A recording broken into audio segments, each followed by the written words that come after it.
Chocolate used to be my drug of choice. Bad day, low mood, I turned to chocolate until my body started saying no. Why do I have a problem with chocolate? Is it allergy, sensitivity, chemical intolerance? Because I love chocolate, I spent way too much time thinking about this. And today I'll share all the possibilities that I have learned of why one might have issues with chocolate. So this is a little different from what I've been doing so far, which was looking at the mechanisms of hidden allergies and its associated conditions. But today we're looking at one specific food. For the fun of it. 10 plus years ago, I noticed that having chocolate caused instant rumbling in my stomach. And when I started to keep an eye on this, I realized that was followed by headache and a low mood that made me not want to move, and later, messier bowel movements. When I looked up chocolate reactions, I found cacao allergy is extremely rare, possibly non-existent. Most likely it is whatever else is added to chocolate, such as milk, nuts, or soy that causes problems for people. This sounded reasonable, especially since I knew I was allergic to milk, but at first I couldn't believe I could be that sensitive, so I tried the darkest chocolates, which didn't agree. Then went on to allergy-free chocolates, which alarmingly still didn't agree.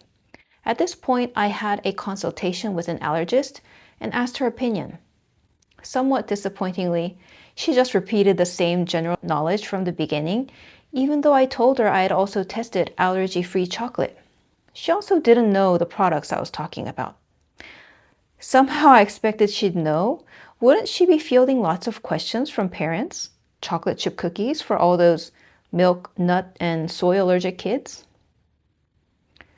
Google turned up an alternative explanation from another allergy doctor, which had been in the news some time ago, that some people who have allergy symptoms to chocolate may be reacting to cockroach. That news was from 2012.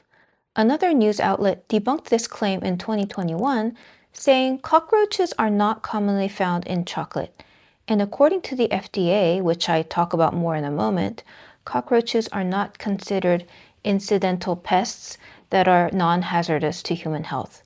Of course, insects that are considered non-hazardous could still be found in small amounts, as would be expected of in any natural food. Since the allergen in this case is tropomyosin, folks who have dust mite or shellfish allergies may have cross reactions. This was when I learned more than I'd like to know about how chocolate is made. Whatever the ingredient labels may indicate, chocolate is not just cacao, sugar, and sometimes milk. It begins its life lying for long periods on the ground, fermenting to develop its characteristic flavor. So it has insects, which apparently even the highest quality chocolates can't guarantee not to have. And later I realized mold. FDA guidelines about allowed impurities in food is a disturbing read. Both insect and mold contamination is common in chocolate. Wheat flour, peanut butter, citrus fruit juice, tomato paste, even lentils. You may note that these are foods frequently cited as problematic, say in the context of headache triggers. And due to the manufacturing process of chocolate and its gooey, sticky nature, it is one of the worst offenders regarding cross-contamination. Some estimates say upwards of 70% of dark chocolates have traces of milk and nuts. So the conventional knowledge is reasonable, but just may not be the only explanation. I really did not want to give up chocolate. I think most of us in the developed world would understand. Apparently, in the cacao growing regions of Africa, many workers have never tasted chocolate and toil without knowing what the fruits of their labor are for. As I said in the opening, I tended to self-medicate with it when I felt low. Or was it the chocolate that was making me feel low? I needed to exhaust all such possibilities. So of course, I spent way too long suffering for each experimentation. Without much guidance to turn to, I tried cocoa powder, still not good, and started to wonder what would reasonably be the purest product that I could test. I sure can't start growing my own cacao, so what would be the next best thing? As minimally processed as I can find. That's when I remembered cacao nibs that had started to turn up in health sections. I'm not sure what I was thinking. Would I make my own chocolate if it agreed with me? Anyway, I bought a pouch. I nibbled on one, then just started the next when I could feel the familiar rumbling in my stomach with a vengeance. That was it for me. Whatever the exact cause, I wanted peace in my system, and there was no chocolate product that agreed. Now, as to why this might be, cockroaches? Perhaps, though doubtful it was in any meaningful amounts in the nibs, and I still had the same reaction.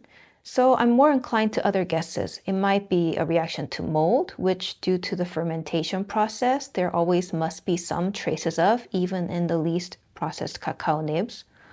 Or some kind of mainly gastrointestinal sensitivity to seeds. Cacao is the seed of a fruit that looks somewhat similar to papaya. Perhaps others might have problems with tropical fruits, and that's the cause. There may be a small chance of cross-reactivity with natural rubber latex allergies as well. A quick search turns up latex being used as an adhesive on some chocolate snack bars. So, the more you know. Yet another possibility, metal allergies. Some people with metal allergies can react to it in food. Nickel is the most common, and it's pretty high in chocolate, along with some other metals. I did get a bit upset when I found, unlike true allergy information, which kept repeating cacao allergies likely non-existent, apparently for irritable bowel syndrome, chocolate is among the top 3 triggers. Well then, doctors, couldn't you at least point to such possibilities that people aren't imagining things? It may not be true allergy in its narrowest definition, but there are other mechanisms that no one fully understands that may be causing the distress. Non-IgE or cell-mediated immune reactions, gastrointestinal inflammation, chemical intolerance. Cacao has plenty of these as well, phenols, amines, theobromine, etc., and perhaps even things yet unknown. So, with much tears, I said goodbye to chocolate and all its heavenly derivatives. Would it be for life? I didn't know, but I did savor you while it lasted. After all that detective work, here's what I learned. If you have a problem with chocolate, you have plenty of company. It's one of the top triggers for IBS and for headaches or migraines. It may not be a true allergy in the narrowest sense, but there are many ways that chocolate can cause a problem. And of course, even if rare, there are finally reports of true cacao allergy as well, so that is still a possibility. The other categories are hidden allergens as a contaminant or component of chocolate, such as other allergenic foods, milk, soy, or nuts, environmental allergens like insect pieces or mold, and then metals.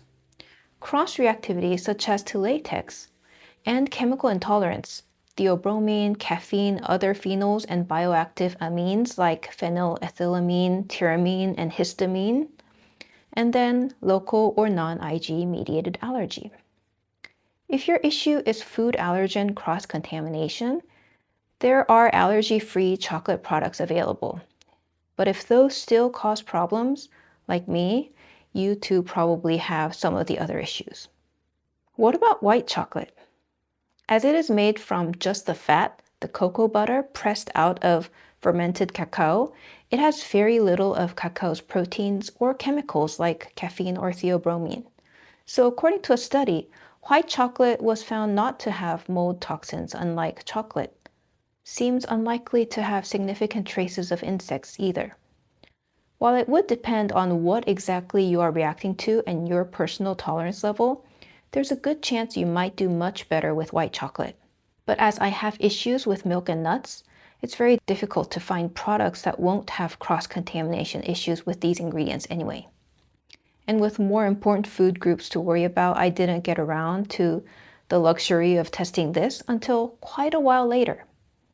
When we finally tried raw cocoa butter, unlike regular chocolate, I did not experience instant rumbling, but a mild headache gradually came on, followed by slightly messy stool the next day. Since this product was raw as a test, I also baked white chocolate blondies with the cocoa butter, and the symptoms mostly disappeared. Whatever was causing my issue, it seemed baking mostly neutralized it. And finally, a little happy ending. Even for adults, allergies and sensitivities are not forever. I very recently tried chocolate again after 10 years of not touching it. There are some foods that I dare not try on my own because the reactions are too severe. But chocolate was in the mild category to begin with. And surprise, surprise, I didn't feel any symptoms. I tried cautiously a few more times and it seems to be okay. Whatever was the problem disappeared. I still wouldn't gorge on it, but I can enjoy small amounts here and there. Does this validate your experience with chocolate? What do you think the cause of your chocolate issues might be? Let me know in the comments. Thanks for watching, and I'll see you in the next.